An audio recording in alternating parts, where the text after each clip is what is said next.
Христа се облякоше. Алилуя. Велики во Христа крестите ся, во Христа облекохте ся. Алилуя. Слава Отцу и Сину и Святому Духу, и ниня и присно и во веки веков. Амин. Во Христа облекохте ся.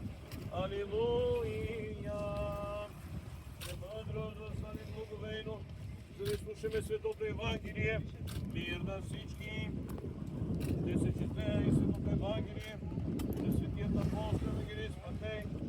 Слава Тебе, Господи, слава Тебе! Да внимаваме по това време 11-те ученици за Галилея на планината, която им бе заповядал Исус.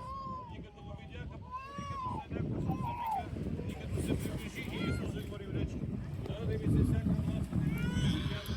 Така и нека да всички народи, като ви представя, като Отца и Светия Дух, и които ще пазят всички. И ето аз съм с вас през всички дни до свършека на света. Амин.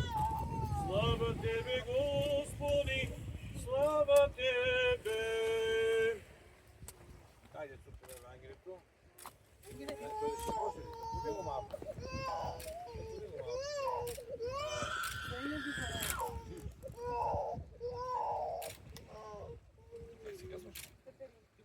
Помилуй ни, Боже, по голямата си милост, моля